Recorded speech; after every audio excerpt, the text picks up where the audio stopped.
All right, welcome to Oh, the next session of Deep Dives live on Saturday afternoon, kind of depending on where you are, at least in Europe. My name is Johannes Mikko. I'm one of the founders of Deep Dives, full-time instructor for all of the cloud hyperscalers, and have quite an extensive background in software development, cloud architecting, machine learning, just name it, right? And together with me, I have my old friend Mikko, whom I've either been working with or working against, I guess, for the past, both 20 plus years, soon 30, right? about Anything 30 you years. want to add, Mikko? Uh, just keep on doing that. I just whatever you want to Yeah. say. We have similar background. We have similar background. Software development, software architecture. We both started before this became our profession. We started with computers in the late 80s, maybe or so. Yeah. Our common background isn't from Finland, but nowadays we live like, I think, 2,000 kilometers apart. I'm in Portugal and Mikko is still back in Finland. So just kind of as a comparison, it is currently 20 degrees outside here in South Portugal. And you, Mikko? It's snowing outside. Yeah, Probably minus 10 or something. I haven't looked out yet. you haven't But dared actually, to. it's been snowing so much that they are in trouble at the airport, which is not normal. So there is All right, a lot of perfect. snow. So I chose a title for our session this time. The title is called Frugality in Modern Service Development. And I put a typo in there as well. It's supposed to be development, not development. So just fix that. The idea here is that I'm, of course, referring to Dr. Werner Vogels' keynote at reInvent, where he published or made public a new website of his about frugality as an architect. And I didn't like to copy the title, Frugality as an Architect, because we're maybe a little bit more software development oriented. But then I appreciate that frugality is not only, software development dependent, it's also about architecture. So I decided to use the term service development instead, because that's basically what we do, right? We write software that run some kinds of services. Just a little bit of background from my point of view. I really enjoyed the keynote. If you haven't seen it, there should be a link to the YouTube video available for you. It's really nice.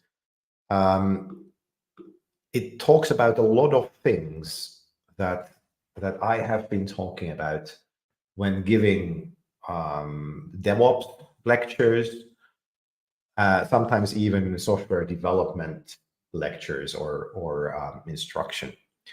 And Mikko actually gave me the idea of how to contextualize this through history. So you want to talk about that for a couple of minutes and how you see that this is the same thing that happened back in the 60s, 70s? I'm just wondering what have I said to you? You told us about Yeah, time uh, sharing, right?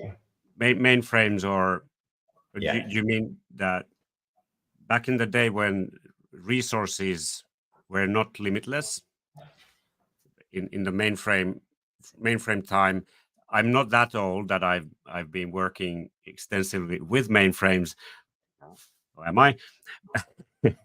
But I've heard from my colleagues, and I've learned from my colleagues that that back in the day it was really important to design your software and your databases.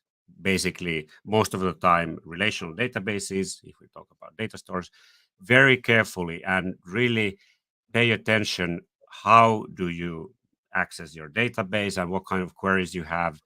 And then when we moved to, let's say, regular on-prem servers. You had a really big box, a really big server, and you were able to write really bad code and nobody complained. Yeah, I guess And and we kind of forgot how things were done, or maybe we never even knew how things were done in the mainframe time.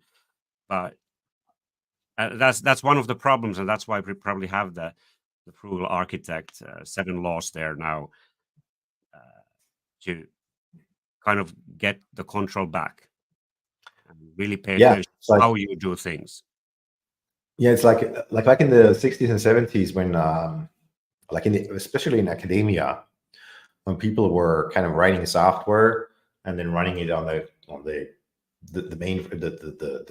mini computer of the university, your department would get charged based on the amount of seconds that you would be using the CPU. So to keep your boss happy, your code would better be well optimized, right? It made sense to write good code, at least. Yeah, there was a clear kind of financial thing. Yeah. As soon as your code would be unoptimized, you would get hit by a big bill, right?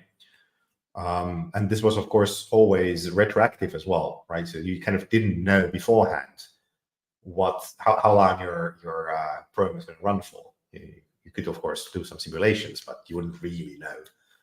So that all kind of went away with microcomputers, both on a personal level. So the software that would be running in the microcomputer would most of the time, especially like back in the 80s, have full control over the whole microcomputer, whatever resources would be available. Those were the days.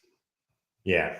So we just use that. And then if we're doing something simple, then it doesn't really matter whether or not we are doing that in an optimized way. The only reason why you would try to optimize something is if you would do something that would be complex, that would otherwise take too long for the end user to wait for.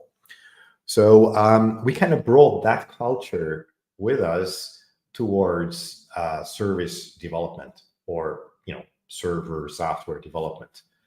Because back in the old days, there wouldn't be any virtual machines. We would literally run our software, our product, on a physical box. And then as long as you didn't hit the limit, either CPU or memory, of that one box, nobody would care about the performance of your software, right? So there was the kind of idea of a true idea about premature optimization back then, right? So it was more important to get throughput or velocity to kind of get an idea into production, no matter regarding the implementation performance per se. And then kind of once we get to or at least close to running out of CPU or memory, then we would revisit the code and try to optimize it in some way, right? So it's kind of a technical debt for velocity, and then repaying it once you get there. And that all made sense. It really did. And just to remind everybody, when you started with a new service, you actually could just order a new server altogether. So you always had a bare metal server just for this new thing that you were building. Exactly. Yeah. And first of all, that was really slow. Like, it takes time to get that server, but you had, from your service point of view, you had almost limitless resources, as long as your algorithms were not completely awful. Yeah. And then something happened. Well, virtual machines happened, containerization happened, co-location of services on the same hardware happened. And now with serverless compute, Lambda, etc., we're back in square one, where we are paying per millisecond of CPU usage, basically. Except we have very good visibility to the cost. We can immediately see how much things cost, and that's probably different from the old times. Exactly, and that was kind of what warmed my heart when I was listening to the keynote of Dr. Vogels. That he kind of went back to this idea of making sure that you know how much maybe CPU you're using, and just to make a note here, we're not throwing away the idea of gaining velocity versus performance, right? We can still do that. It's totally okay. We can choose to do something non-optimized just to get velocity, so to get the feature out there. But now we have the choice of actually seeing what the cost implication of that is, and then maybe considering whether we want to rewrite a functionality in a more optimized way, if there is Or a just business case. re-architect, choose different components. Yes, And exactly. Like that's I said, something that kind you of, couldn't do in the past. I just yeah, fondly remember the past where when you started writing something, you had some sort of a software architecture there, and you were just doing things the same way you were always doing it, and it was really difficult to change it. You were stuck absolutely. with the approaches and the solutions that you were comfortable with. You knew that these would work, and but also from that time, the optimization, if you do it, just postpone it, you are building huge technical debt. Yeah, And I think that there always has been a middle ground there, that if you know that this is an awful way of writing code, then why would you just ignore that and maybe do it properly in the beginning already? And the more experience you have, then it's easier to write things properly from day one without sacrificing the speed or agility, in my opinion. But then, of course, people do things differently. yeah. It's a little bit more complicated. And I like the idea that you should still try to kind of at least semi-optimize or locally optimize from the Mm. beginning. But now with the current technology that we have available, we need to revisit those choices to check whether whatever we were thinking back then is still valid now, Yeah, for or whether example, we should just actually. maybe it's better to choose a different database. Yeah, And back in the day, it was, and not that long time ago, it was really difficult to choose a different database afterwards, yeah, especially if the organization only had one type of database. Then, well, that you wouldn't change that because you had yeah, no exactly. control on that. Yeah. So okay, and just we are talking a lot about software development and code and programming, but in Werner Vogel's view, this is actually true also for kind of generic service architecture itself. And maybe we should just use a little bit of time to talk about Werner himself. So I've got the Wikipedia page here. I'm just going to post that into the channel as well. Could you zoom in a little bit? So yeah, oops, this one. Yeah, thank you. So he's Dutch, which you can still hear from his accent. He's got a really nice Dutch accent. And it's interesting that he actually didn't start out as a computer scientist. Instead of that, he was actually a radiologist, so studying how to take X-rays and how to interpret those X-rays. And actually, during his work life, researching cancer treatments, his kind of mentor or boss told him to take up a career in computer science. So he started studying computer science fairly late on, and he actually went to an University of Applied Sciences, so not even a research university. But then he got himself out of there, and then wrote a PhD on distributed systems, and then got into the US, into Cornwall as a researcher, researching distributed computing.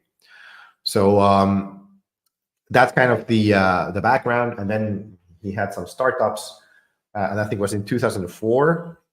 He joined Amazon, and then fairly quickly became CTO, vice president for technology as well. And so he's a fairly smart person. But just for any viewers that are maybe in their early 30s, that's when he went to computer science, right? So he did, that was not his first choice. So it's totally okay to make these kinds of career choices later on and then still become somebody that actually That's actually quite impressive. It is a smart person. Make a shift like that. Yeah. So the website he published during reInvent is this called thefrugalarchitect.com. So he has a different website called All Things Distributed that he uses for his blog, but this is kind of a specific website for this frugality point of view, right? And in that, he just kind of digests basically the gist of what we have been talking about here for the past 15 minutes into 7 laws. And I don't want to go through these one by one. I just want to, everybody can go read those. They're fairly short laws, so fairly interesting to see. But in my opinion, this kind of goes down to a couple of key issues. So the first key issue is observability, and this is in law number 4, I would guess. You need to have visibility on your software development lifecycle. So first of all, of course, we all know that you need to have visibility onto your service architecture, kind of how things work. Are they available? How much do they cost? That kind of stuff. And then before you continue, 5 of the 7 laws mention cost, and that should tell something as well. Yeah, well, frugality itself, being Dutch, right? I can say that. But yeah, so observability is about not only about knowing what the state of your system is right now, but also be able to make educated guesses or estimations about what your system is going to be like in the future. So we have kind of a time series of visibility metrics. And this is not only about the production environment that your system is running in, but also your CI/CD pipeline. Like in your CI/CD pipeline, you're running some tests. Well, how do the test run times change over time? Why does a single unit test for a single module suddenly take longer than previously? Can you explain that? Maybe there is added functionality there. You can. Maybe somebody decided to import half of the internet, and then it's not very good, right? So kind of observing not only the environment where your service is running, but also observing the whole pipeline. How many lines of code are there? Why is there suddenly double the amount of code in a single module? There might be a good reason for that, but it's something that you should, every now and then take a look at and try to explain. And then if there's something unexplained, then that might be something to take a look at. From software architecture point of view and software developer point of view, the observability is super important. And when I'm looking at it, I'm not thinking about the cost. I'm looking at how can I know what is happening in my system just from the software development point of view. If there's a bug and you need to fix it, can you really tell what are all the components that are like working together? The documentation usually doesn't cover that. The documentation is old, it's not up to date, maybe it was never written, or it was written but the implementation doesn't match what the documentation says. And if you're a new person to a specific project, you have no idea what are the components unless you have good observability and good visibility to everything. And back in the day, all you had was a bunch of logs. And from the logs, you had to figure out what are the different components that are running in a distributed system. Exactly.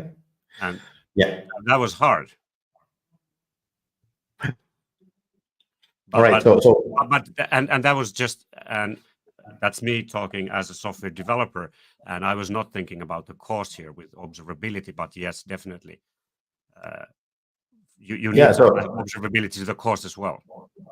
Yeah. So observability, if we simplify the architecture a little bit, let's say that we're talking about the serverless architecture with Lambda functions as the compute implementation. Then basically observability tells you, how many times has your Lambda function been called during the past month, and what the average runtime was. That gives you your Lambda bill, right? And the relationship between different Lambda functions. Oh, yeah, also that. So that kind of allows you to take a look at, okay, so where is my cast? What is my cast actually composed of? Now, purely on the compute side, let's forget about storage and networking. They work similarly in their own domain, but just purely from the compute side. So you can actually take a look at what your cost leader is, and then you can start to make a kind of a business proposal. Well, what would it mean if we could, let's say that our Lambda function takes 400 milliseconds to run for whatever reason right now. What would the cost implication be if we could shave that to 300 milliseconds instead of 400 milliseconds? And based on the observability data that you have, you immediately know, well, then you're going to save this and that many dollars per month from that onwards. So then that could give you a budget, right?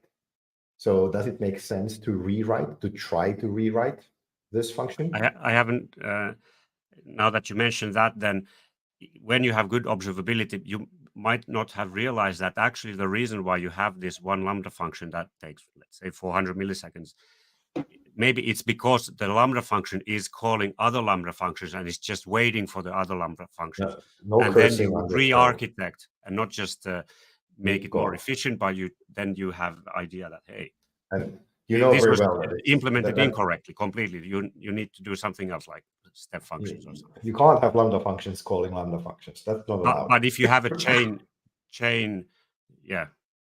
If the Lambda function is there at the beginning and it is waiting for other resources, then is it the correct way to implement? Yeah, we don't do that over here, right? No cursing allowed. If you look at other people's implementations, then you might find things like that. So like tip number one: whenever your Lambda function is waiting for something, don't use make step functions to do that, right? So that's how we work.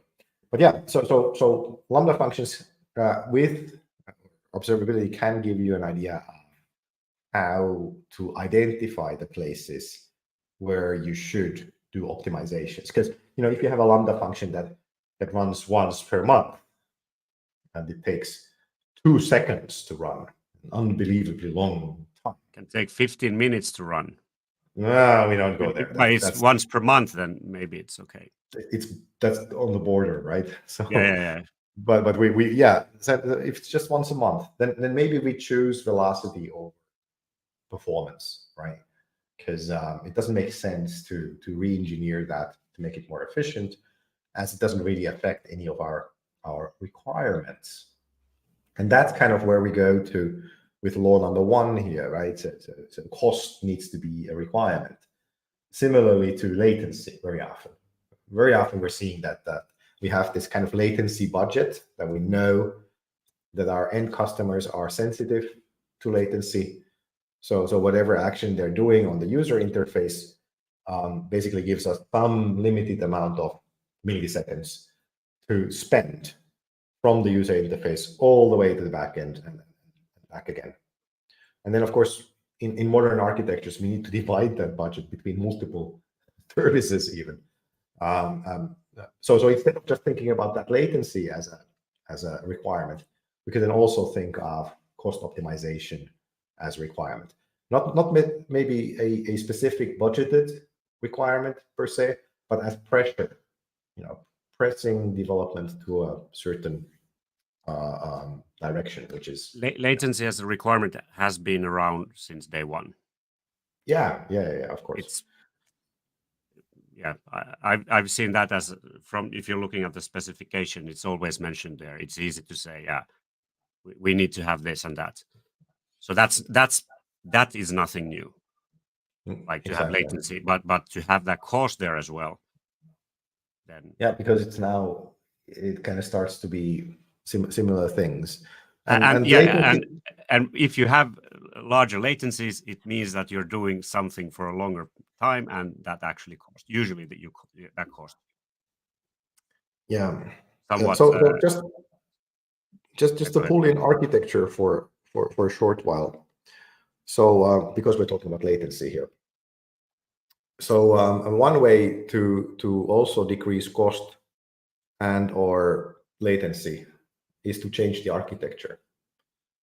Like from synchronous to asynchronous implementation. No, even more simple, just adding a caching layer. Yeah.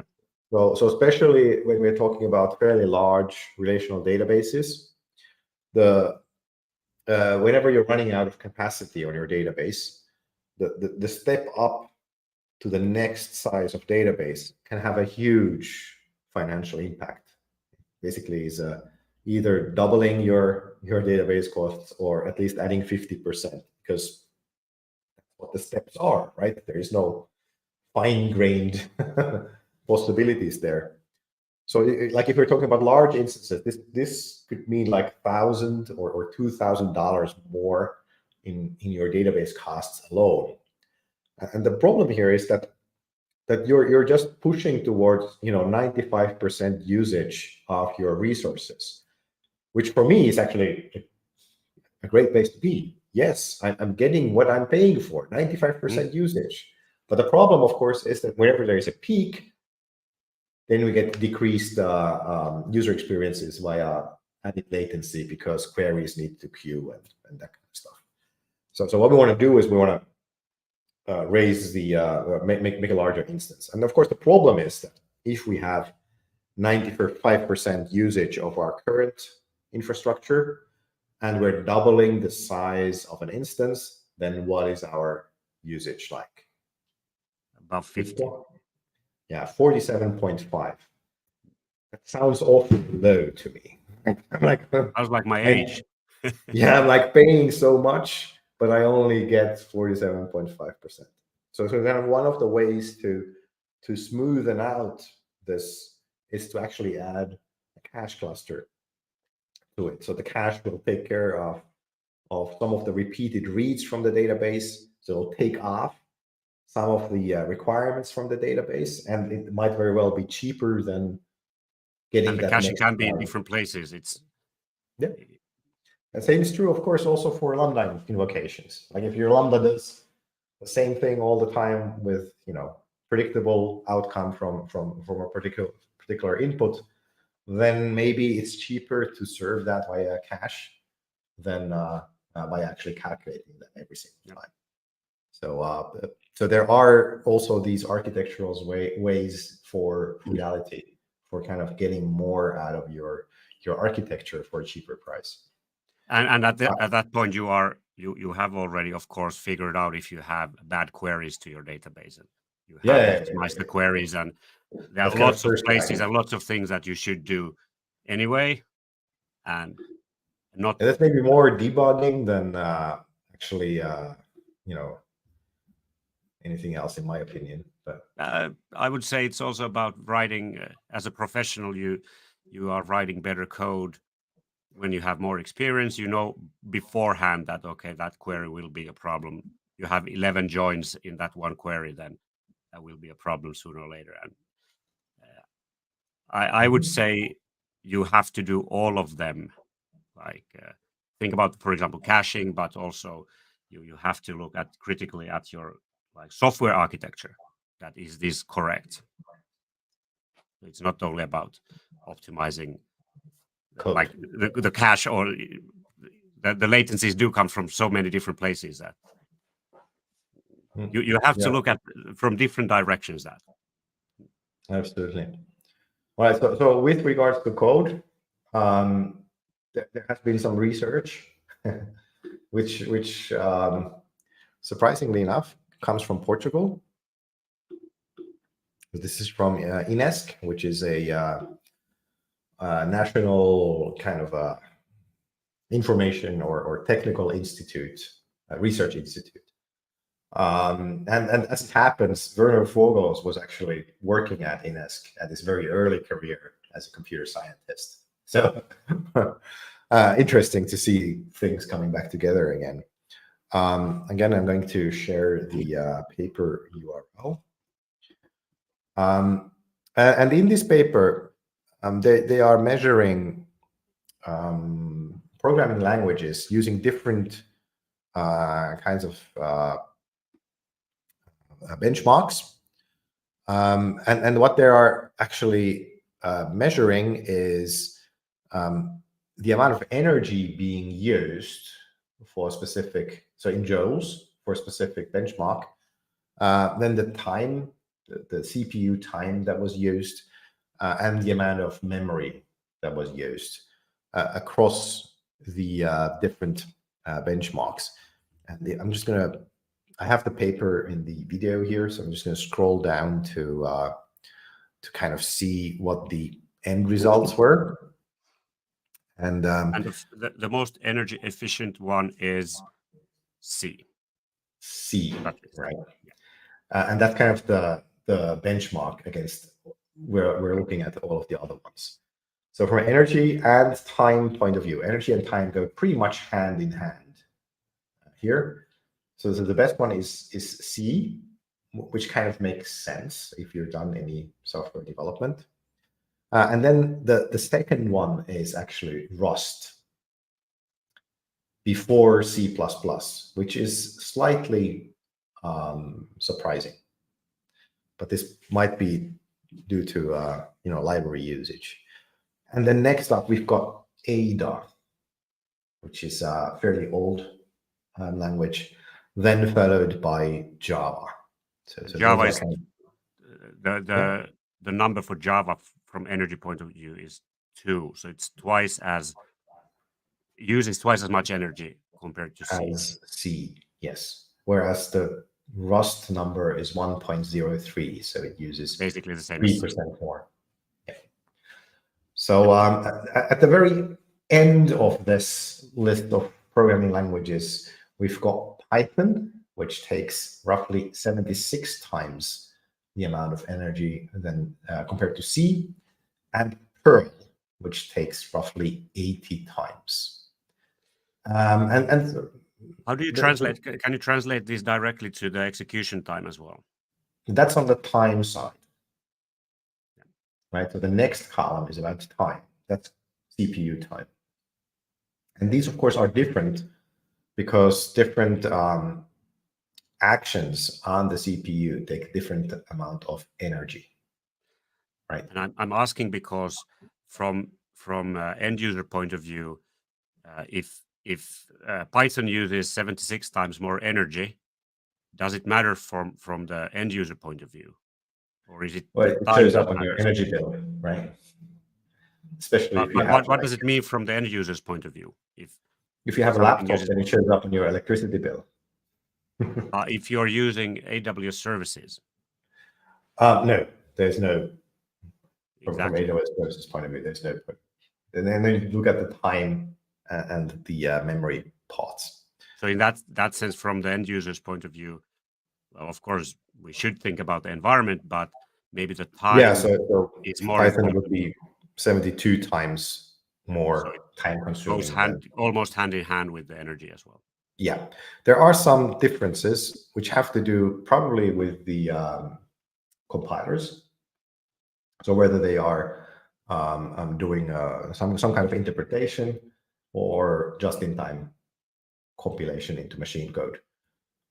So that kind of probably decides the difference between time and energy here, because if you're doing interpretation, you need to run two programs, the interpreter and the actual end program.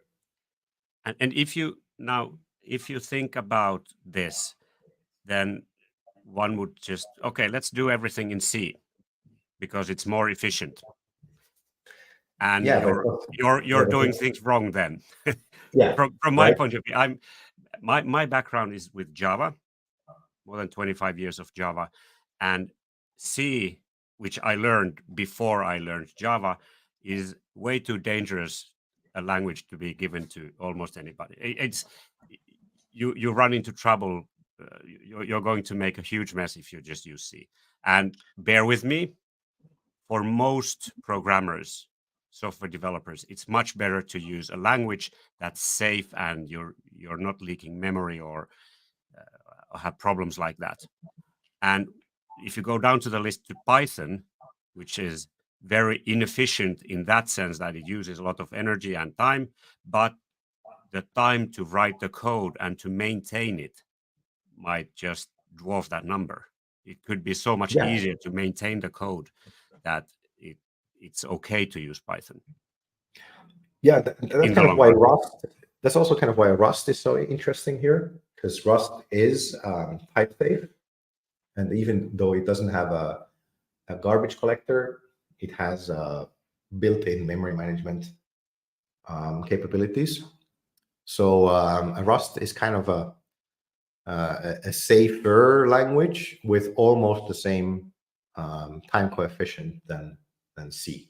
So that kind of starts to hit some kind of a sweet spot from that point of view.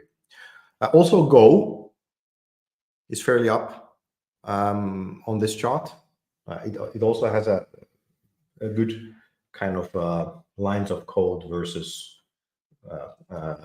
functionality ratio, which actually Java doesn't often have. Well, it's very verbose. but if you think about the total cost, then it's definitely not only about how efficient the program itself is. It's also about how easy it is to write the program, how easy it is for someone else to come and continue the project or maintain it after 10 years. Exactly. So it's actually fairly complex. So if we stare at these numbers only, these are just one. That's not the whole truth, in my opinion. Yeah. So this allows this is us really to interesting choose. data. This. Yeah, it allows us to choose between performance and then velocity, which could be kind of this combination of readability of code and the productivity of the developer. And if you have a very limited system, for example, some integrated system, then efficiency is, you just want to use as efficient approach as possible, but that's definitely not always the case. Mm-hmm. For example, if business logic is more important than the actual efficiency, you're running one complex method that is very difficult to implement from that, like it's just complicated, then maybe use a language that's easy to write with. Mm-hmm. Instead of, if you have a busy loop that's run millions of times per second, then maybe you want to have the most and this is maybe a little bit unfair towards Python, because I haven't actually read what it is using, because we're doing kind of some stuff that is somewhat interesting in Python. So because if they would be using, for example, NumPy, the NumPy library, which uses vectorized mathematics, which is written in Fortran, right? So it's actually not written in Python. The library is written in or probably already pre-compiled into machine code itself. Then when we're doing something data intensive like machine learning, the Python part is actually just the very high level how to run things, and then all of the actual compute does happen in languages that are different. That's a good combination. Something that you can fairly easily write, and then the actual busy loop is implemented in different language. Yeah. One interesting thing here on the very right-hand side of this table is the memory consumption. And here Pascal is leading. And this is why is that? It is due to the data structures used in Pascal compared to others, right? So that was actually one of the first languages that I've learned. Yeah, and forgotten already. After basic. Yeah, after basic Pascal. Yeah, but yeah, so here we can see that Fortran and C and C++ and Go are fairly high up. This is because we're doing a lot of data structures natively in these languages. And then here Java starts to be very bad. Uses 6 times more memory than Pascal. Yeah, maybe due to garbage collection, lazy garbage collection, and then also the 64-bit pointers, and then using object reference, of course, adds to all of that. But also kind of interesting, but the differences here are way smaller than on the time side. And then if we kind of go back to AWS and we think how Lambda scales, you get more memory as you get more CPUs. So based on this chart, I would say that, when comparing different languages, then memory is not going to be the pressure point, rather time is going to be the pressure point. So it's probably better to look at that and then just to maybe cross-reference with memory, so that if you're moving from C to Python for whatever reason, then you're going to use, roughly 2 times more memory, but you're going to be 72 times slower. Well, maybe the other way. If you're moving from Python to C, you're going to be 72 times faster, but then your memory consumption is only going to half. 72 times more dangerous language also. Yes, at least. So that it's not so easy just to choose C always, because no, but this is different kinds of headaches after that. Yeah, this is what I like. Certain projects, that's completely the correct choice, but definitely not for every project. Yeah, I like the Rust being so high up in here. And that's kind of one of the reasons why Amazon has decided to rewrite quite a lot of their backend stuff in Rust. So all of their networking stack is written in Rust. This is due to the Rust code being able to prove that an algorithm is correct if it is run in Rust. So like mathematically prove. This is very important for security.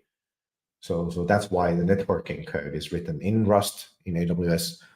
And recently they've also changed the S3 backend, the storage backend code into Rust from Java. From Java, okay. Yeah, quite a lot of the front end stuff is written in Java still in AWS. So it's interesting to see, and this has also made me. I've been doing stuff in Python and JavaScript, like Python for kind of admin stuff, like a script that moves things around. It's easy to write, and performance doesn't really matter. So just use that. And then JavaScript for like backend functionalities, because of the amount of lines of code compared to functionality. It's really, I have this rule that, a single function cannot take more than one screen full of code. So you can immediately see what is going on. No need to go anywhere else. But I've kind of thought that I should convert over to Rust for those hotspot parts of the code, the ones that get really called often. I have a question for you. Go ahead. Imagine you have a Lambda function, and let's say it's written in Java because I've wrote it and I'm most well, I'm a Java guy, or at least I used to be. Your Then Java is better than your English. much better. And then if I switch from using Java, let's say it's just business logic, something that runs in, I don't know, 50 milliseconds. So very fairly straightforward. If I convert that or rewrite that in Rust, how big are the overheads there? Because if you be in charge for 50 milliseconds, how much would you shave off that if you switch to Rust? I don't think it's going to be just divide the time by 2 or No. Of course. so there's some overhead there always. Uh, So it would be well, this actually is just interesting to see how big a okay. difference it would make. So this is just the based on these benchmarks that we use. Yeah, of course. So for these, it's true. But yes, if you're running just that, but if you're invoking Lambda functions, then it would be nice to see how that translates. So have a similar study where you are actually So running some I can tell you a little bit what you would get from moving from Java to Rust. Okay. First of all, your cold starts are going to be a lot faster, right? Because with Java, the virtual machine has to start. It needs to create that graph of all of the whole class tree, all of that stuff. Gone, nothing like that. Second of all, your deliverable and you're not paying for that, but that's actually part of the latency. It's latency. It's part of your latency budget anyway, right? And then your deliverable or your artifact can be a lot smaller because it's just the machine readable code. So it's more secure also from that point of view, that you don't have this. Why it's more secure if it's smaller? No, but you don't have that dependency, that additional Java runtime environment that could have a bug in it. Yeah. It's just your executable yes. That's there. So it's smaller and there's more security because there's a smaller kind of a attack vector surface. So there are these additional things, and then most likely writing the same functionality in Rust takes you longer than in Java, especially you, because you don't know any Rust. Yeah, definitely. In the beginning, it would take more time. Yeah, but we can only take these numbers as a kind of a guideline. So this is something that we could kind of start off with and then say that, if we have a specific function and it's written in Java and it costs us currently $1,000 a month for invoking that Java function. Well, if we would rewrite it in Rust, we could possibly reduce that by 50%, right? So to $500 per month. So now, how long does it take us to rewrite it? Yeah. And if you're doing some sort of microservice architecture or something similar, I don't mean that it doesn't have to be microservice, but then you can, and for example, if you're using lambdas, then you can actually easily just pick those lambdas that have the longest latencies or which are running, giving you the largest cost, and then just re-architect them and not the whole application, because I know from business logic point of view, it's utter nonsense just to rewrite your whole code base, because you are going to be stuck with testing and endless list of bugs if you're rewriting everything. We call this like targeted optimization, right? Yeah. So just the ones. And this is something that you couldn't do in the past. On-prem, you were stuck with architecture choices that were made probably for you. So you couldn't change the language, you couldn't change how different parts of the Well, we had JNI, remember? Barely, but still if you're part of an organization that has a specific way of writing code, you're stuck with that. Yeah, exactly. And that's happened with me. So that's actually one of the reasons I've been using Java for so long, is that, well, I've been working with clients who use Java and nothing else. As will most of our audience in all of our instruction that we have ever given. Maybe except for continuing it just a little bit with that, but from the software maintenance or your code maintenance point of view, it's very good that you have a limited choices, limited set of languages and architectures. So if everybody's using a different front-end framework for every single project, it's impossible to maintain in the long run. Exactly. You have to find the balance there, but it's good that it's no longer that you're stuck with one specific programming language and one specific database. And that's a really good thing. All right. So we've almost used up our allotted time. Any final remarks, Mikko, you wanted to share with us? I don't know. We Save could continue some this for discussion for a very long time. Yeah, This got is more to really come. interesting, and also for someone who is like has been writing software for a long time, it's a really good thing to actually see this. For example, this kind of a chart that, okay, maybe Java is not the correct tool for every situation. And that takes time for those who start now and they are cloud native from day one.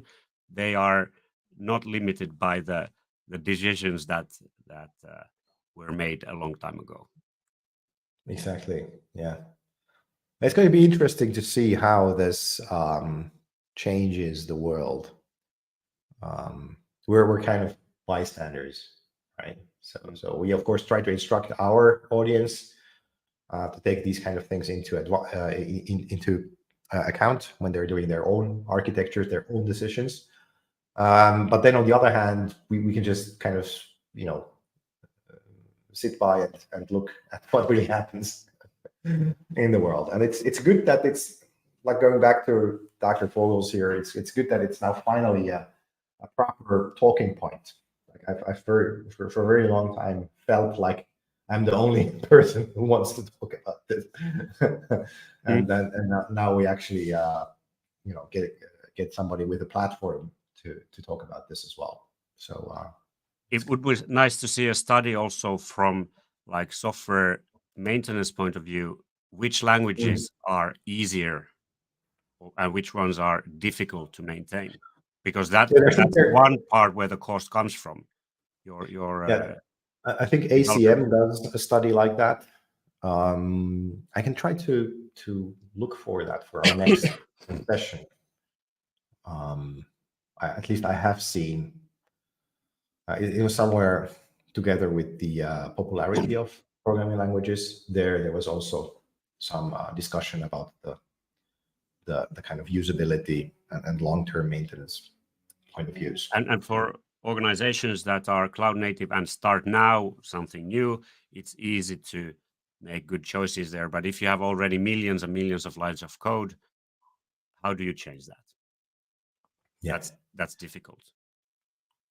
Yeah, so maybe you go back to the observability and have a good overview of where does the cost actually come from, and then well, pick up those places where it's easy to change something and like re-architecture or different database, or just optimize those parts of your code which are used a lot. Yeah, maybe we revisit this discussion on a later date, right? Sure. Okay, so I think that's it for us this time. Thanks again for viewing or listening. My name is Johannes Mikko, and I'm joined here by Mikko Nieminen. We're both instructors for deepdives-eu, and hopefully see you either watching the stream next week Saturday at noon GMT, or maybe in a future training that we're instructing for you. Anyway, thanks for being here, and see you later. Till then. Bye. Bye.